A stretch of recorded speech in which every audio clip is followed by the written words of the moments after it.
Good morning, friends. It's a beautiful day out in the country. The garden is very happy. We got some rain yesterday. Everything seems to be growing and flourishing. I showed you a picture of that tree. That tree is blocking the sunlight from the garden. Now, in order for the garden to grow, it needs adequate sunlight. In order for us to grow, we got to have sun. Malachi 4:2, the Son of Righteousness shall arise, and in his wings there's healing. There's a healing grace imparted to us by the Son of God. John 1:4, in him was life, and the life was the light of men. I mean, it's life when you get that kind of sunshine.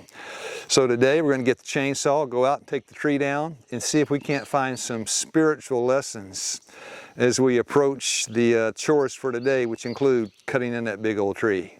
So you're invited to participate with me in the book of nature in God's classroom, and let's see what we can learn today.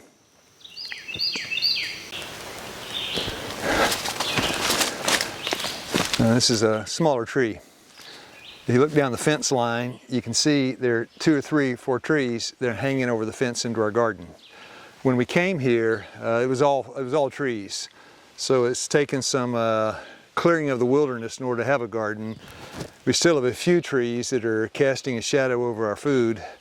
So my assignment is to try to clear the trees so the sun can shine.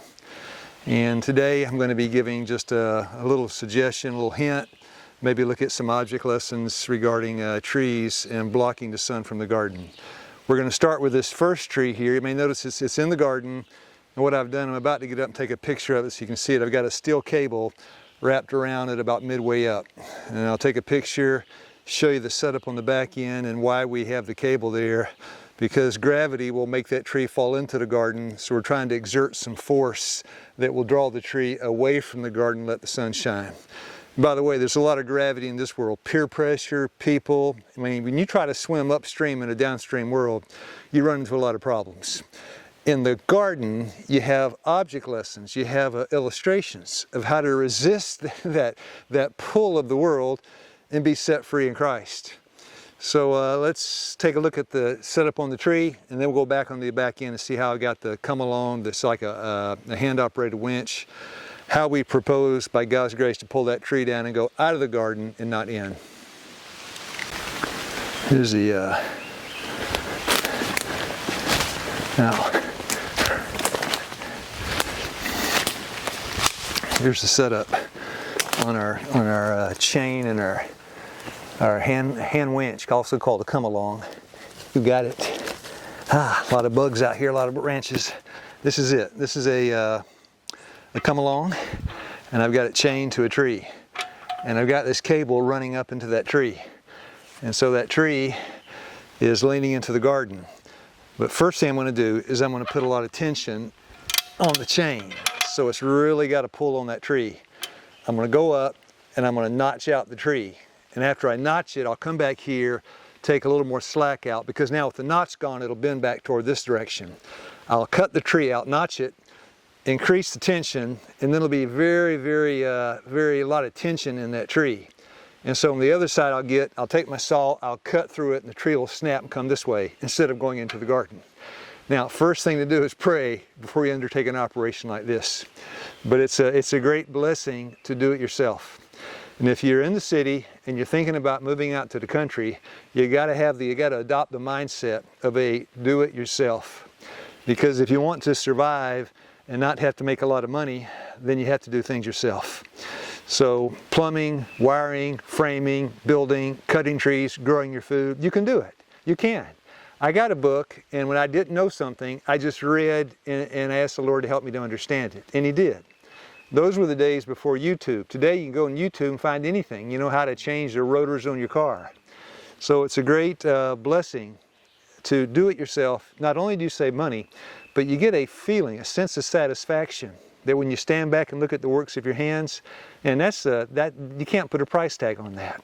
So I'm going to take the camera, I'm going to go to the other side, set it up, and then try to film the cuts, and then see if the tree goes into the garden or out. Okay.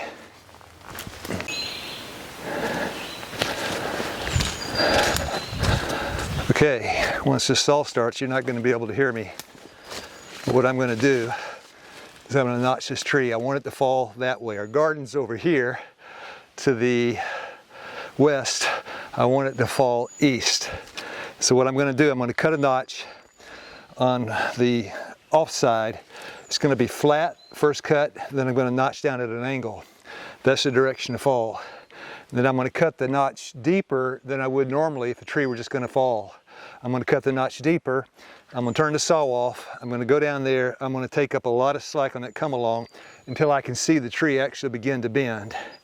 And when I've got a lot of tension on the tree, when it's got a nice bend to it, I'm going to come back, zip, do a cut, and it'll fall that way. We hope and we pray. So always, first things first, it's nice to have ear protection, nice to have safety checks on the saw. First and foremost, pray. All right, Father in heaven, have mercy. Help me not to hurt myself or the garden. Pray the tree would fall in the right direction.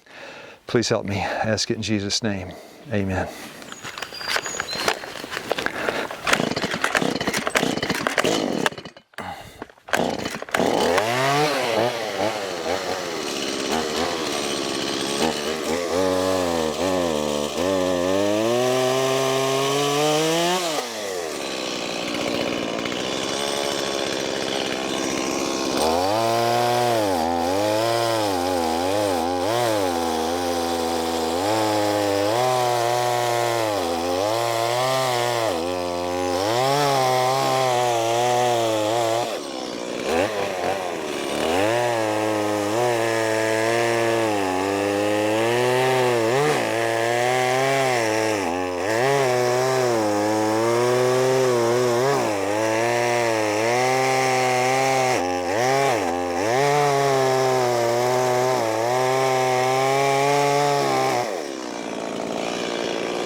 Now I looked at the camera and I noticed you couldn't see where the notch was, so here it is.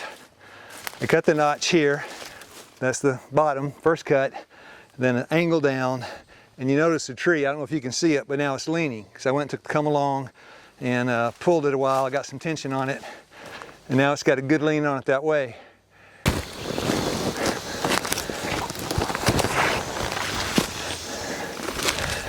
Now for our last cut. The tree has got a good lean that way. I'm going to cut it from the back side. Then I'm going to step back real fast. And let's hope it's going to go.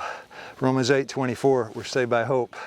Hebrews 11:1, faith is the substance of things hoped for. My substance and my faith is that I prayed, I believe God's going to help me.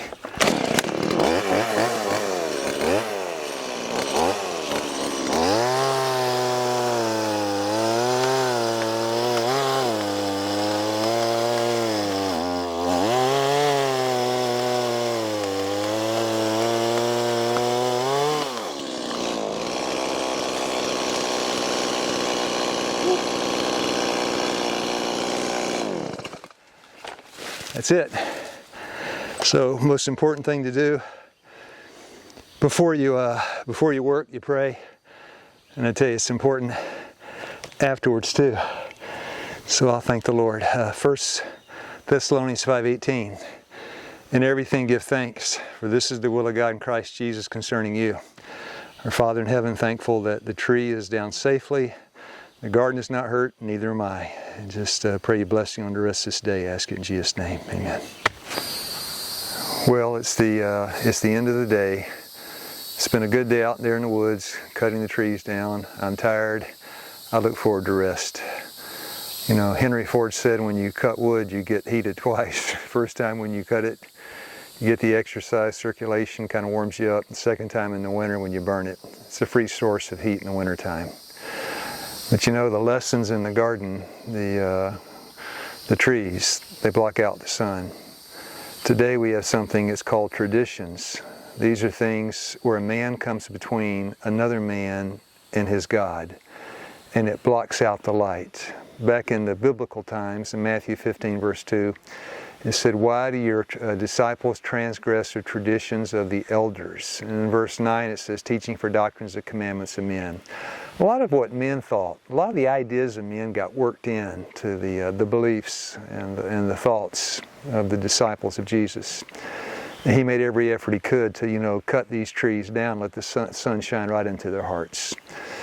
But, it takes some work. Just like when you cut a tree down, the cables and the come along and the winch and the praying and the sweating. It takes some work to be able to remove from our minds these opinions and the thinking and the ideas of men. The Bible is the place to go to find undiluted truth. And of course, the garden, you happen to, Psalms 19:1. The heavens declare the glory of God. It's natural, the natural world, it reinforces the teachings of the Bible. So I hope you've had a good day. Hope the weeks ahead will give us many great blessings as we study the book of nature.